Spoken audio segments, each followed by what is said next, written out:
What's up, everybody? Good morning. Welcome to a hump day edition of Morning Scone presented by Brock. Baton Rouge Orthopedic Clinic, Hudco Roofing, HudcoRoofing.com. Do business with someone you know, Hudco Roofing, HudcoRoofing.com. You see it there in the description on today's episode. Jeff Duncan of NOLA.com, the Times-Picayune, the New Orleans Advocate, is reporting Tyronn Mathieu is back at the Saints facility here on Wednesday morning. That is fantastic news. Hoping that Tyrann's back at practice today. That part is not confirmed yet. The report from Jeff Duncan is simply the expectation is that Tyronn Mathieu will be back at practice with the Saints perhaps as early as this morning. Team is scheduled to work out at 9 a.m. in the indoor training facility. The workout is closed to the public. So, I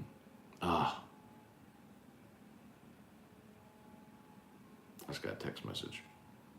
I would need to kill YouTube to go read it. Anyway, so, okay, so Tyrann, that's a big exhale. I think, like we said, if you're kind of been following along, the absence was excused last week. The Saints didn't send off or sound any alarms, not completely uncommon for a veteran player or any player to need some personal time away. The concerning part came over the weekend when he deleted all the Saints stuff from his Instagram, and no reassurances came from the Saints. So that's what people started going, whoa, what's going on here? So,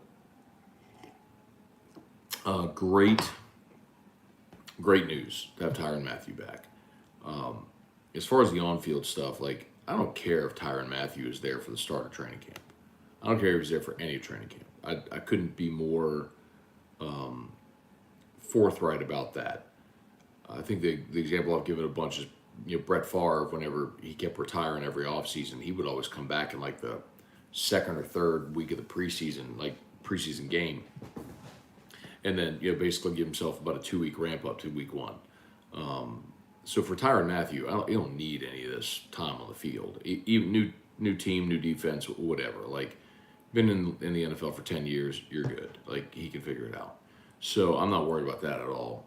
If anything, it's good. Like, get yourself healthy. Don't go put yourself through the grinder here.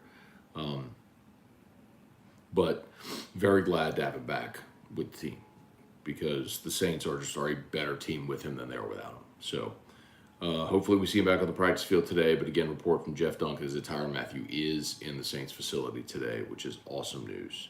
And also today, LSU reports for fall camp. So this is the day where you see the football team moving into their on-campus housing, east or west campus apartments, whichever they live in. I remember.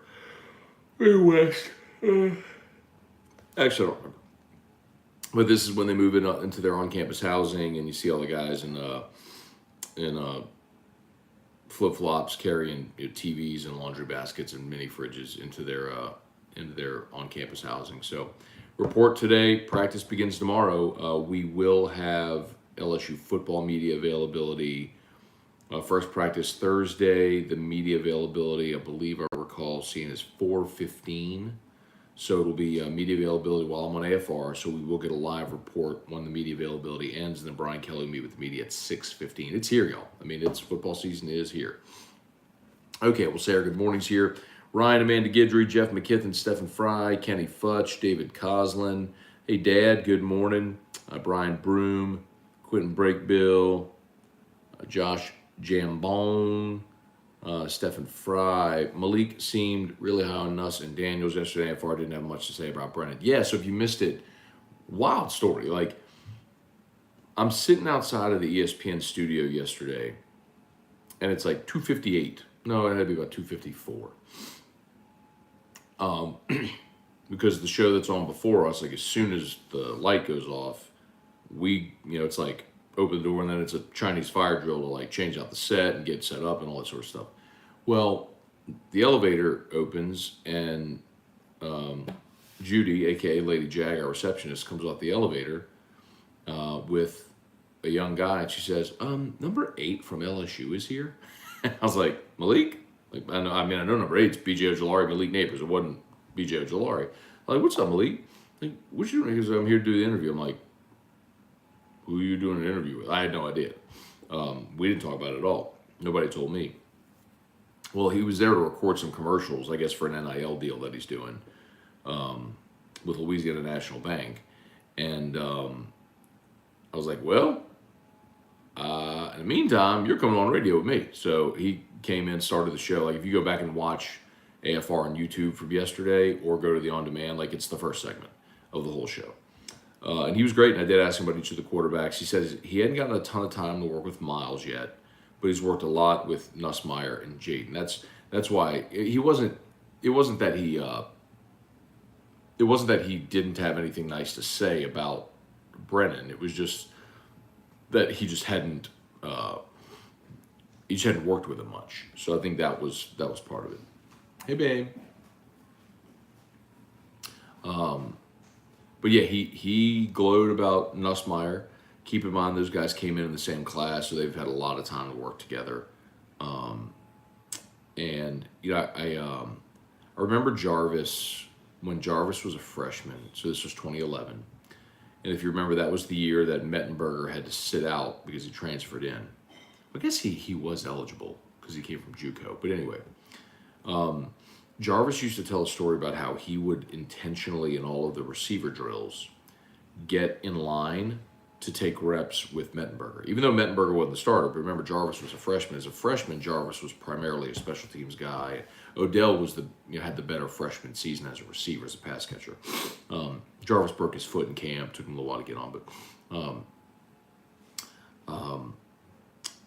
but Jarvis would say, like, whenever he would always make sure he lined up to where his rep was going to go with Mettenberger because he wanted to work that timing. So it's probably something similar like that, where he's just got more timing with Nussmeier. Scott Phillips, Brian Penton, good morning. Ryan Amanda Guidry, Darren Reeves, good morning. Brant Roban, morning, Scone. With athletes that Brian Kelly inherited, is it too challenging for first-year staff and culture to be developed to be too optimistic? Reason I ask, up here in Knoxville, I've seen a once powerhouse like Tennessee go through so many coaches the past decade.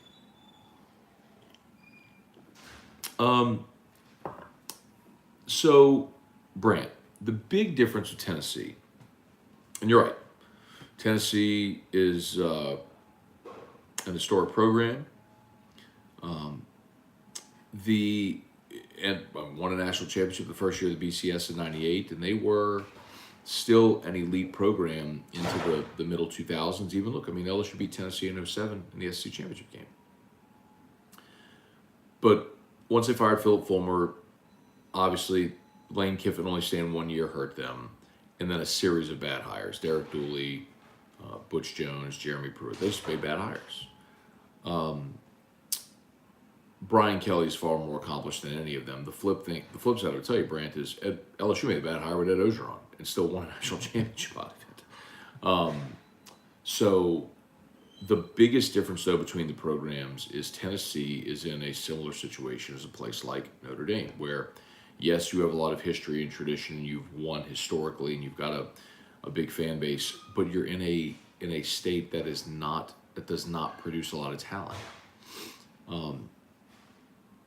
So Tennessee has to go recruit nationally, the same way that Notre Dame does, and it's tough to do when you got to play LSU or Bama and Florida and Georgia.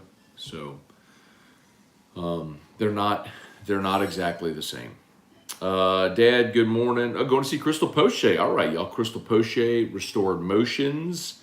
If you got pain, trust me, I'll book a session. I was talking to a buddy yesterday who's going in for double knee replacement. I said, hey, before you go in for double knee replacement, book a session with Crystal Poche. Just spend 90 minutes, let her put her hands on you, see if you get any relief. Because, I mean, I know people that were scheduled for surgery that went and saw Crystal that canceled their surgeries. And if you can avoid getting cut on, avoid getting cut on, man. Y'all go see Crystal Post here. Restored Motions. Restored Motions. Kelly Rose, Jason Truax, Kenneth Westbrook, what's up? YouTube peeps, what's going on? Tim Gotro, R.I.P. Vin Scully. My childhood predates cable, so MLB Game of the Week with Vin Scully. Joe Garagiola was a very big deal. This one hurts a bit. You know what, Tim? This is what I'll say about Vin Scully, who died last night at 94 years old. Just right after Bill Russell died. I mean, what's the old adage that they always come in threes?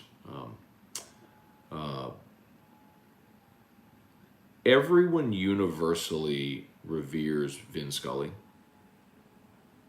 and there are not many people walking the face of planet Earth that we can say that about. Like, the internet hates everything, but everybody loves Vin Scully. So that's a hell of a legacy. Gabe Robinson, good morning. Trivia Carter, Matt Lusto, D, good morning. Jesse Brown, morning, Matt. What do you think about penalties levied against the Dolphins? Why not as bad as it happened during Bountygate?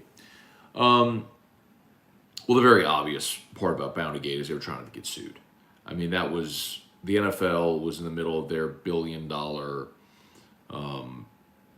concussion CTE lawsuit. And so if the NFL came across in any way as being lenient against injuries, then there's just devastating staircase. That's why. I mean, that's why the Saints had the hammer dropped the way they did in an unprecedented manner that hopefully will never be matched or surpassed again because of the absurdity of it. But the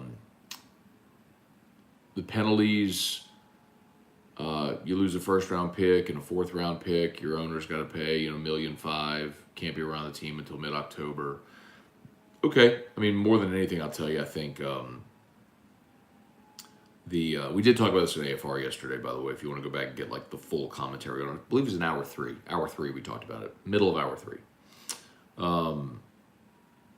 I think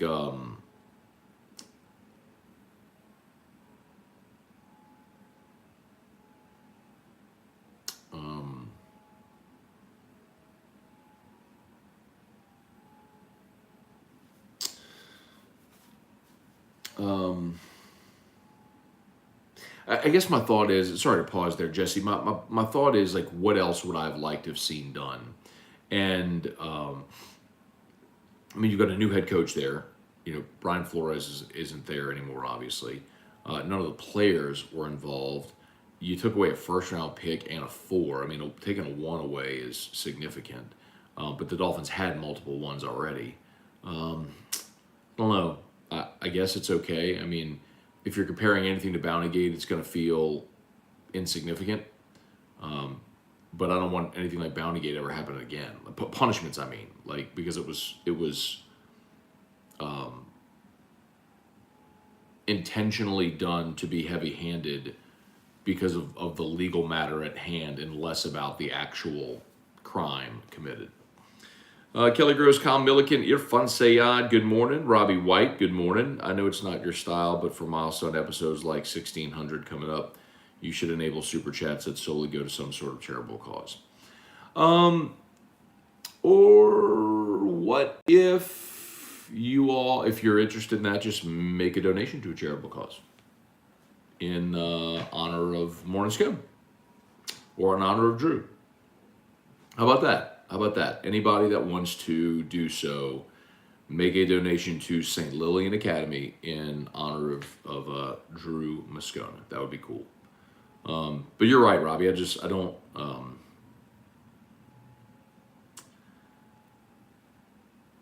I get it, like a super chat is a voluntary thing. For those who don't know, on a super chat, you can, as a creator, you can turn on YouTube a super chat, so where someone can pay to have their comment go to the top and be highlighted. And the creator gets that revenue. And I'm not in any way opposed if someone wants to do that. And the super chat's a little different because it's voluntary, right? It's not a paywall. You don't have to pay money to watch or listen or anything like that. to explain what Robbie was talking about there, like, I just don't ever believe in monetizing my audience. I believe that that the way this relationship should work is you get the content for free. If it's good content, we'll generate enough of an audience. If people watch or consume, it'll be appealing to advertisers. And the way that you could help is by supporting advertisers.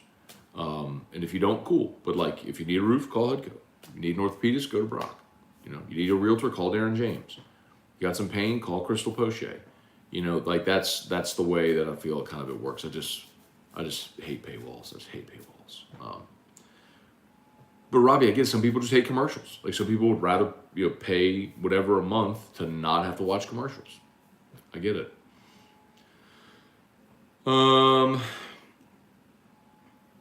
Trivia, you missed D-Rock. I mean, she's in that. When she walks by, she's going to school, but she's out the door. MJ, hey Matt, do you have a preference on who you want to be our starting quarterback? MJ, I can't say I have a preference. I want the best player to win the job. I just think it's going to be Jaden Daniels. I mean, he's the most veteran guy. He's got dynamic running ability. He's got a good arm. He started 30 games. You know, I don't think they would have brought him in if they didn't feel like they needed more at that position. As far as a preference, I just want the best guy. I mean, whoever it is, I'm unemotional about that. If Nussmeier's the best guy, play him. If Brennan's the best guy, play him. If Daniels is the best guy, play him. Larry Garner, good morning. Let's see. Drew, the writer and reader, moving into an apartment near the campus. My first semester at LSU since 2015. Good for you, Drew. Getting back at it, man. It's never too late to go back, get that degree. Good luck to you, man. Hope it goes awesome for you. Good luck. Wendell Norman, good morning. Clint, good morning. After seeing what Deshaun Watson got, do you think Alvin Kamara will get a lesser penalty? No. Keep in mind, Clint, that you're talking about Kamara's, first of all, was violent in nature. So that's one of the things about the personal conduct policy, if you can read the fine print. It's, and Deshaun Watson's, while allegedly physical, was not violent. Kamara's was violent. I mean, they beat the hell out of a guy outside of an elevator. So I do think Kamara is probably in line for 6 games. Provided he gets, I mean, look, hopefully, whole thing gets resolved. But remember, there does not have to be legal charges or any type of proceeding for the NFL to levy punishment. So they can kind of do what they want. Now look at Deshaun Watson. There's no legal charges against Deshaun Watson. And I've told y'all before, like that's the one thing more than any that stands out to me that nobody's talking about is that multiple grand juries failed to indict Deshaun Watson. And it is so easy to get an indictment. Because an indictment isn't a conviction. It's just, is there enough probable cause here to warrant bringing charges to proceed? That's all an indictment is. And they couldn't even, multiple grand juries failed to indict Deshaun Watson. Like, that's stunning. Which makes me go, they had no evidence of anything. Like, none. So, I get it, man. The internet mob wants to convict everybody. And look, if he was inappropriate, then, I will not condone that. And you could look at circumstantial evidence and say, well, look at how many women there were. I understand all that. I also lived through it and covered in media the Duke lacrosse case. And ain't always what it seems. So, I don't know. Travis Young, you think we will hear anything from former or present players about Peyton? It's quite clear he knew about this before he retired. Actually, Travis, it's not. We did play a clip yesterday from Sean Payton on the Dan Patrick Show where he said, teams reach out through, a couple teams reached out through back channels sort of thing. So he acknowledged that on the Dan Patrick Show, and without even me understanding or any of us really understanding what he was acknowledging, but he did acknowledge it that had happened. Let's see.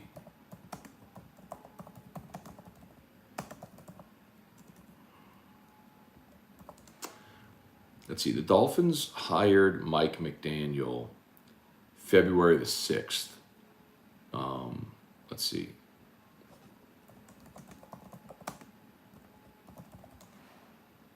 Sean Payton retired on January the 25th. So you had a week. I mean, it could have been that week from the time that Payton retired till Miami hired a coach that that Miami made that contact with Don Yee. I mean, that's possible. Wendell Norman, what's your prediction on the win total for the Saints? Wendell, I have them at 10-7. I think Vegas has them at 8.5. Maybe I have them at 10-7. Shout out to Brock as always, y'all. Brock Rock and Wine's coming up Saturday. If you're looking for something to do, Saturday evening, brortho.com for tickets. Wine and food stations, live music. It's in South Stadium Club at Tiger Stadium. So you're in South Stadium Club overlooking the south end zone of Tiger Stadium, overlooking the field. Beautiful view of downtown Baton Rouge as well from up there. Live and silent auction. Could be a great event. So that's Saturday. You can get your tickets. Of course, Hudco Roofing, hudcoroofing.com. Do business with someone you know, commercial or residential. Been really, really excited. I mean, we've clearly done a lot of residential jobs and helping people with their homes, but it's been really fun over the last year to watch our commercial business grow as well. Apartment complexes, large commercial buildings. So, if you have or know of anyone who has need for a roof repair, roof replacement, commercial or residential, we'd love to help you out. Hudco Roofing, hudcoroofing.com. Okay. Truax, what's up? Kenneth Westbrook, Chase Pellegrin, Bill Schmid, Scott Phillips. Can you ask 1045 to check into why the app playback only runs shows for a few minutes before going back to whatever show is live at the time? Scott, could you send me an email, matt@1045espn.com, Matt, M-A-T-T, at 1045espn.com. I'll forward that to our IT people. Because I'm not exactly sure I know what you're describing. I'm curious because you can always listen to the shows on demand by hour. And if you're listening to the on demand section, it shouldn't kick you to the live section. I don't know if that's what you're describing, but I'll happily check into that. Tyler Alexander, good morning. Stephen Farber, Saints should get the Dolphins' first round pick as compensation. Now that would be cool. Scone, is there anything to worry about Matthew's granted absence from Saints practice? Well, Stephen, I'm not sure if you noticed there in the description today, a report from Jeff Duncan this morning is that Tyronn Mathieu is back in the Saints facility this morning, and there is a chance he could be with the team practicing this morning when they hit the field at 9 a.m. So that would be that would seem to be resolved, and we'll get that answer today. Should hopefully get that answer today. Henry Gordon Bennett, morning, Matt. Just curious if Hudco is still doing the Hometown Heroes. Absolutely. So that's a program that Hudco has whereby we will do an NIL deal with any athlete, any school, any place. If you hire us to do a job, upon completion of the job, we will take a portion of the net revenue, and commit it to an NIL deal with the athlete of your choice, the homeowner's choice. So, absolutely. Hire us to do a job. We'd love to be able to add to our NIL roster of Hudco Hometown Heroes. Brant Roban, have you heard most of the home games will be night games? A lot of my Tennessee friends are going to the game in October. I hope they can experience a night game in Death Valley and great tailgating. Yeah, Brant, it looks that way. I know CBS also always wants at least one game in Baton Rouge every year. That used to be the night game when Bama was here. It obviously won't be this year, so Bama likely is going to be a 2:30 CBS game. I think if I'm not mistaken, I think the Ole Miss game has a pretty good shot of being a day game as well.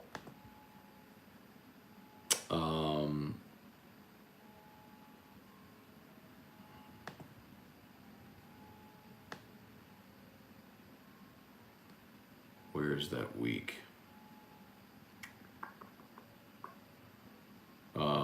here you go. Yes. So by the way, so Brant, about Tennessee. So Tennessee, the LSU Tennessee game is October the 8th. That's the day-night doubleheader on CBS. Auburn is at Georgia, which most certainly will be the 2:30 game. And then the night game is going to be Texas A&M at Alabama. We already know that. So there's a chance Tennessee at LSU could be the 2:30 game, but very likely Auburn, Georgia will be the 2:30 game, and then A&M Alabama will be the night game, and LSU Tennessee will be at night on one of the ESPN networks. Let's see, a couple more. But to that point, the Ole Miss week. So October the 22nd, here's your SEC slate: Mississippi State at Alabama, Ole Miss at LSU, Vandy at Missouri, A&M at South Carolina, Tennessee Martin at Tennessee. So there's a chance that CBS could pick up the Texas A&M South Carolina game, but more than likely they will take Ole Miss at LSU at 2:30 on October the 22nd. All right. Stephen Fry, Matt, do you see wide receiver transfers out due to a deep room? I mean, that usually happens. Look what happened last year. Trey Palmer's at Nebraska. Coy Moore is now at Auburn. Deion Smith was going to transfer to Ole Miss, couldn't make grades. Now he's at JUCO. So he had 3 guys leave after last year. So, yeah, I mean, the strange thing, though, about the receiver room this year, Stephen, is as much talent as they have, they actually don't have great numbers at receiver. Normally you have double-digit scholarship receivers. They do not have that this year. So there might be enough, passes to go around, but I would expect somebody leaves. That's pretty typical. Shelby Kelly, thoughts on the trade deadline for the Yanks yesterday? Love it. I wish they would have gotten Shohei Ohtani. That would have been awesome, but what they did on Monday I thought was fantastic. Added some pitching. I'm fired up. Let's go. Let's go get the first one since 2009. It's time. Wendell Norman, what's your prediction on... Oh, sorry, I did that one. Sorry. Weston Weaver, good morning, Trivia Carter. YouTube would place you in people feed as a suggestion if you turn on Super Chats, FYI.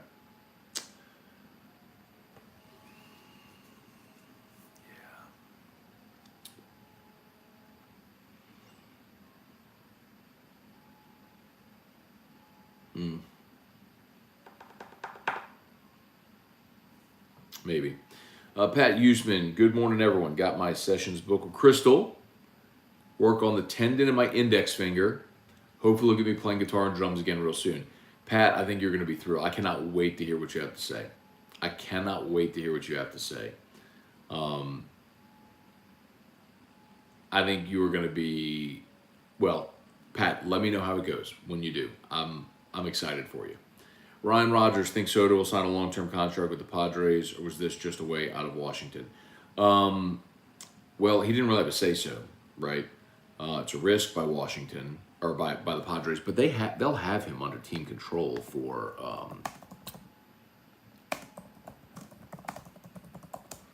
let's see.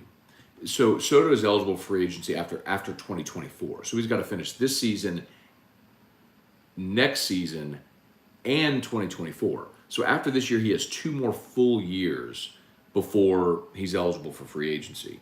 So the Padres have him for 2 years after this one, at minimum. So, I mean, I'm sure San Diego would love to get a long-term deal done, but in the meantime, if they could compete for and/or win a championship, I mean, you get Soto, you get Tatis.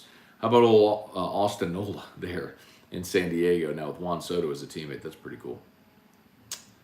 Eric Waterrotter, morning, Matt. I could listen to you talk to Moffitt for an entire show. Awesome stuff. And the idea who he's talking about with the job he almost took this year. No, and you know what, Eric? I actually was respectful, and I did not even ask him off the air.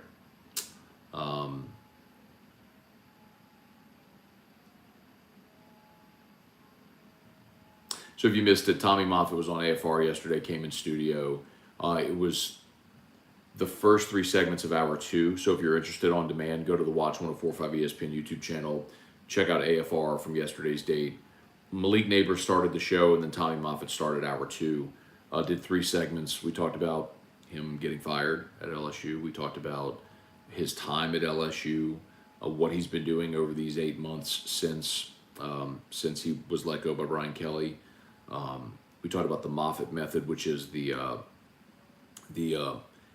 app-based workout platform that he has coming soon in partnership actually with Guarantee Media. Some of the media he's going to be doing. We talked about some of his memories from LSU, the championship teams, Joe Burrow. It was phenomenal. I mean, I told him that afterwards. He even texted me. He's like, "Hey man, was that okay?" I said, "Coach, like, first of all, he's a great storyteller, and his ease of delivery makes it so easy to listen to. Like you could just like sit in a chair or on a couch and just listen to him for hours and hours and hours and hours, because there's nothing boring when you have that kind of experience working for Nick Saban, Les Miles, Ed Ogeron. I mean, 22 years at LSU, the players that have come through the championships is incredible. So, yeah, he was great, man. I would highly, highly recommend find the time to go back and listen or watch. Kyle Milliken, do the Saints make the playoffs? I say yes, Kyle, as a wild card at 10-7. Trivia, currently while I'm watching the show, Facebook has sent me 7 alerts for people you may know. Rapid batches, delete Facebook. I've never had it, never will. Okay. Rapid batches. Facebook is the most populated social media app. You don't have to use it, that's fine. But for someone like me in my spot where I am trying to market all of my shows and content to people, it is fundamentally stupid to not be on Facebook. HUDCO, trying to promote a business. Again, when you have 1 billion users on Facebook, it is fundamentally stupid not to have a Facebook presence. So you don't have to be on Facebook. That's cool. I get it, but I do, and I will. I'll be on every platform wherever people are. I'm on. I've been posting on TikTok for 3 years but when everybody thought TikTok was just for kids dancing, I was like, no, it's a social media platform, and every platform ultimately evolves. Facebook was a college social media site. Instagram was a site just for photographers. TikTok was Musical.ly. It was a music-based app for dancing. I mean, LinkedIn was a job board, but every platform ultimately matures and just becomes content platforms. So I'll be on all of them. Trivia, let's see. Oh, y'all are still pooping on Facebook. Any more? Okay, I think we're done, y'all. Any more? Tony Cortello. Don't understand how Watson gets a suspension without an indictment. Because Tony, the NFL can do whatever they want. But I'm with you, man. He has been convicted in the court of public opinion, which is like, again, I am not exonerating Deshaun Watson in any way. I'm not saying nothing happened. I am saying it is stunning that multiple grand juries did not deliver an indictment. Stunning.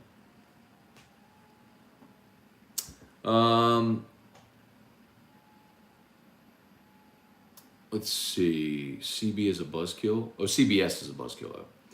Kane Worthy, what's going on with our boy Tyronn Mathieu? If you're just joining, Jeff, by the way, only 15 likes on YouTube. Please take a quick second and smash that like button if you haven't done so yet. Man, it's easy. Just hit the thumbs up. If you're watching on mobile, X out of the live chat, like where you see the comments, just X out of live chat. You'll see the thumbs up. Hit the thumbs up, then hit live chat again. The comments come right back. Please take a quick second and smash the like button. And if you're new, subscribe up to the Matt Moscona channel. Thank you. So Jeff Duncan reported today that Tyronn Mathieu back in the Saints facility, which is fantastic news.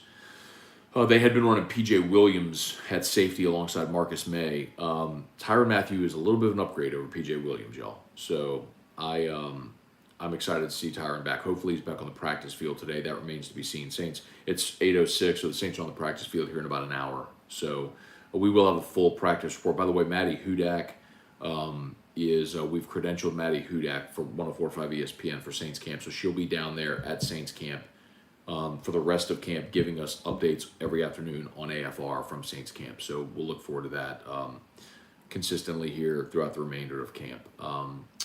And she'll be providing a lot of social media content for us as well, videos and stuff like that, interviews, stuff we can post on Saint social media, or on our 104.5 ESPN social media. So make sure you're following 104.5 ESPN Twitter, Facebook, except for trivia. I know you're on Facebook. All that stuff. So, okay, y'all. Randy Bennett, good morning. I think we're just about done. Anything else? Oh, I did forget something. Forgot.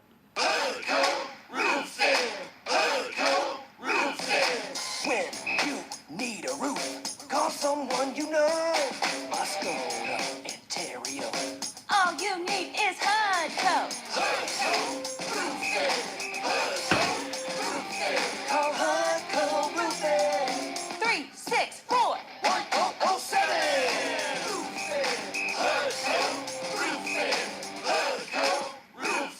Hey, Hudco Roofing. HudcoRoofing.com. Do business with someone you know. Hudco Roofing, HudcoRoofing.com. All right, I think we're done. Y'all have a magnificent day. Oh, yeah, Eric wanted to cry when he talked about Moss practicing the team into the ground in 2011. That was Les's thing, man. That was Les's thing. Les's thing was he's Bo Schembechler.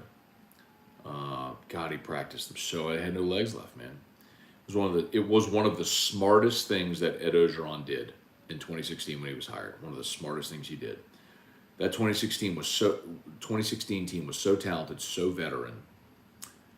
Think about that team, y'all. That was Tre'Davious White, Jamal Adams, Dante Jackson, Kendall Beckwith, Duke Riley, Debo Jones, Arden Key. Y'all, it was, the talent on that team was silly. Lockature, Greg Gilmore, Will Clapp, Ethan Posick, Fournette, Geis, Malachi Dupree, Russell Gage, DJ Chark. They had an NFL roster in 2016. They should have won the national championship in 2016. And as soon as Les was fired and Ed was hired, he immediately went to light practices. No pads, just get your legs back. Just be ready to go on Saturday. And they were fresh. Now, they lost to Florida, lost to Bama, but anyway. Drew's backpack speed, so let's wrap this thing up. All right. Appreciate y'all so much as always. LSU Daily is already live, so if you haven't done so yet, please subscribe up to LSU Daily and check out however you get your podcasts. AFR3. Peace.